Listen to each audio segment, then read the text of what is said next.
मैं संत अतुलानंद स्कूल से हूँ, डायरेक्टर हूँ वहाँ पर और एकेडमिशियन भी हूँ।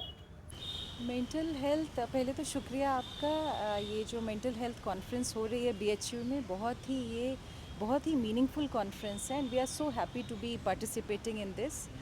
मेंटल हेल्थ आजकल की सबसे बड़ी रिक्वायरमेंट है, चाहे वो बच्चे हों या बड़े हों। ये जो नई नई तरह की परिस्थितियाँ आ गई हैं जहाँ हम नेचर से बहुत दूर हो गए हैं, उस वजह से हर हर आयाम में हम देख रहे हैं कि बहुत सारे चैलेंजेस आ रहे हैं, चाहे वो डिजिटल मीडिया या स्क्रीन का ओवर यूज़ हो, चाहे वो क्लाइमेट चेंजेस हों, जैसे कोरोना जैसी महामारी भी आपने देखी है जब आई थी।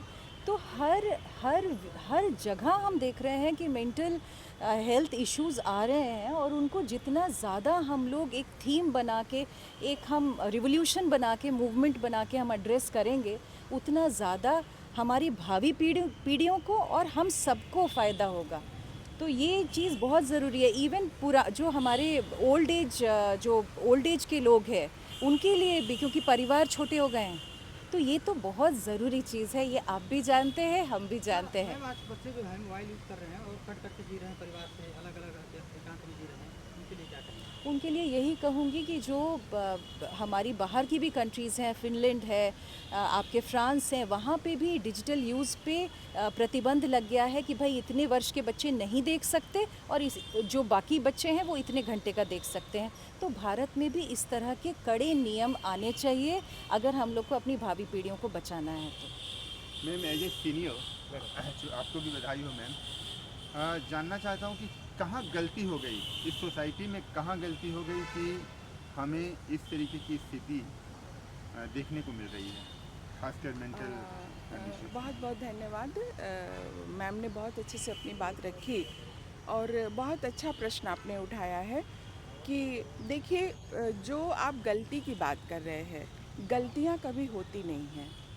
और गलतियां अगर होती हैं तो इसलिए होती हैं क्योंकि प्रकृति में बदलाव आता है, पीढ़ियों में बदलाव आता है, टेक्नोलॉजी में बदलाव आता है, लाइफ स्टाइल में बदलाव आता है। तो जो बदलाव आता है, बदलाव की दृष्टि से फिर चीज़ों को हम स्वीकार करते हैं। कोविड पीरियड आया, कोविड पीरियड में जिस तरह की मानवता का तहस नहस हो गया, ये इससे हम लोग परिचित हैं। और कोविड के बाद जिस तरह से सोशल मीडिया का हमारे ऊपर दबाव बना और हम उस दबाव के नीचे पड़े हुए हैं, और इससे क्या हो रहा है कि हमें अगर किसी चीज़ का दबाव है, टेक्नोलॉजी से हम भाग नहीं सकते हैं, हम अपनी मानवता से भी भाग नहीं सकते हैं। लेकिन जो भी चीज़ें हैं, चाहे वो टेक्नोलॉजी है या हमारी मानवता है या हमारा परिवार है या हमारा रिश्ता है या हमारा क्लासरूम है या हमारे क्लासरूम के बाहर के जो लोग हमारी दुनिया है, इनमें हमारा संतुलन होना ज़रूरी है।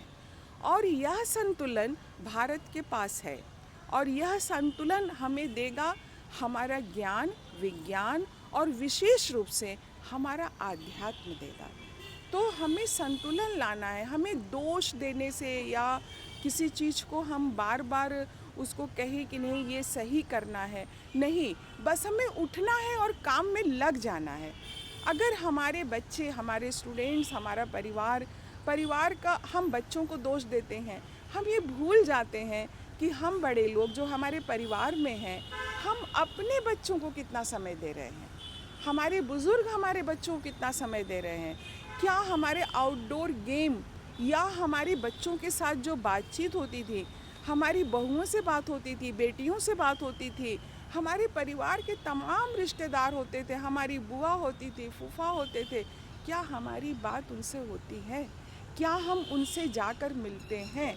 अगर नहीं मिलते हैं तो हम मिलें, जाएं, क्योंकि एक बार कंधे पर हाथ रख देने से, एक बार सर पे हाथ रख देने से सारा तनाव दूर हो जाता है। मैं इस बात को बहुत शिद्दत से महसूस करती हूँ। और सोशल मीडिया कोई ऐसी चीज़ नहीं है। जब हम किसी से प्रेम करते हैं ना, तो मोबाइल रख के बात करते हैं, मोबाइल लेकर बात नहीं करते, सोशल मीडिया पर बात नहीं करते हैं, मिलने की तड़प होती है। इस दृष्टि से यह जो मानसिक स्वास्थ्य का जो यह एक बड़ा राष्ट्रीय कार्यक्रम हो रहा है, निश्चित रूप से बहुत बड़ा कार्यक्रम है। और ये अच्छी बात है कि आप चूँकि प्रेस और न्यूज़ से जुड़े हुए हैं, तो इस बात को हम कड़ी टू कड़ी पहुंचाएं कि हमारे रिश्ते प्रगाढ़ हों। हमारा सोशल मीडिया प्रगाढ़ बाद में हो, लेकिन रिश्ते हमारे प्रगाढ़। मैम, आजकल सिंगल बेबी का प्रचलन हो गया है, बहुत सारे रिश्ते ख़त्म होते जा रहे हैं। तो जो अभी आपने मुद्दे उठाए हैं, बहुत से लोगों को पता नहीं कि मौसी क्या होती हैं, मामा क्या होते हैं, चाचा क्या होते हैं, बुआ क्या होती हैं, इस पर आप क्या कहेंगे? हाँ, देखिए, सबसे बड़ी बात ये है ना कि हमारी भाषा ख़त्म हो रही है। जब हम बुआ, फूफा, चाचा, ताऊ की बात करते हैं तो ये भाषा है हमारी। भाषा भी हमारी मीडिया ही ख़राब कर रही है। तो अगर हम भाषा को अपने बचाएंगे तो व्यवहार बचाएंगे और रिश्ते बचाएंगे। हम एकमात्र शब्द आंटी पे क्यों रुकें? बुआ कहने में जो फीलिंग आती है, आप बुआ कहकर देखिए। तो भाषा को भी इंग्लिश में तो बचाना। केवल आंटी है। ऐसा नहीं है, ऐसा नहीं है, है शब्द वहाँ पर।